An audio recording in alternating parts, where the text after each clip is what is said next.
Hello and hi. Uh, in this video, I'm going to explain you the work that I have done. So let's start. So this is the main tab, and you can go each tab by clicking this button as well as the clicking the sheets. Once you click add product here, you can add the new product that you want to be, and then you can get back to main menu. Press this. So the same you can done with all the workbooks that you want to get back to your voucher. So first of all, I'm going to add a new product here. These are the products that you have already in. I have just entered into a dummy data, give the SKU number, and then once you have pressed this button, you will it will ask you that your SKU code is already in their duplicate product form. Press OK and then change this one to 104, and then you can go through and fill out the form. Only the first cell you cannot change because it auto populates, and then when you fill out all the form, then there is item description, category, color, supplier name, price, and opening stock and size, etc. Once now you press the button, you will find that do you want to into data save into database. Press no to discard, yes to save entry. Once I have pressed yes, you will find the F1004 is quantity is stored into all the info with all information that are into the form. So then you can go by stock in and stock out. This is purchase history and this is the sale history. So you can just select your item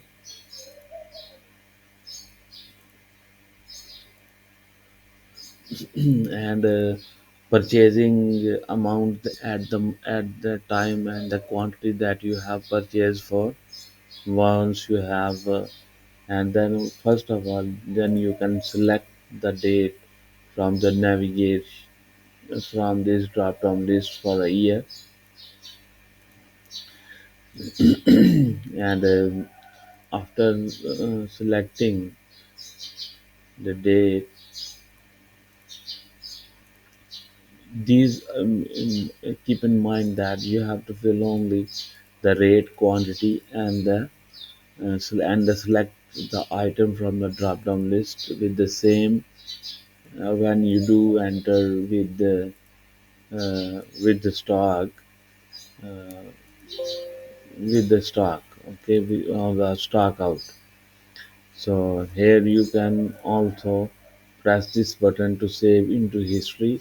In the purchase history, there is no October 2022 entry at the moment. Once I have pressed this button for 200 pairs and save into it, and it will gives you the numbers here. 200 units. For this, you can go here and widen up uh, the the password of unprotected sheet is one. First, I have set the password one because no one can delete the data from your source, and then you get back and on and log this one by the password one, or uh, or and do not change the password of the workbook. I have set it into the macros, so you can see that the October entry of 11th is there,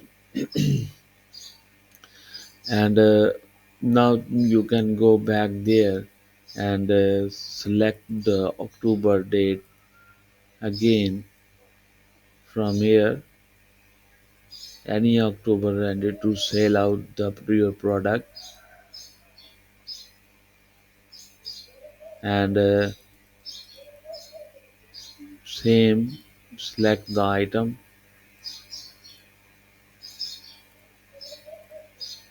and enter the quantity and the rate, then press this button to save. You will find in the history that you have sold the month of October is updated there, and it will also affect the product ending stock. You will see that the total 2000 product in, 95 product out. Your closing stock is 105, and your closing stock amount is calculated by there, and this is the average that you ask me for to calculate. It will all automatically calculates the total units that you have. Your average price of the total price purchasing is 100, 200 units, and you have the product uh, average is uh, you have done the purchasing twice, and your average is 1000. When you go to the purchases, you will find you have purchased this item in twice, like x, and all the x values you have purchased, and it will gives you the numbers of average, total average. You can calculate by yourself, and if you have any question, then you ask me for the answer, and you will find there as well. This is also calculates the your price, average price, and then also calculates the margin in, and at the end you will find total purchases, sales, stock value, and the profit that you have after selling your product and inventory, keeping into the consideration the stock in hand value as well. So this is it. If you, I'm going to send you this copy and the guidance video into order delivery, and this is it. If you have any question, that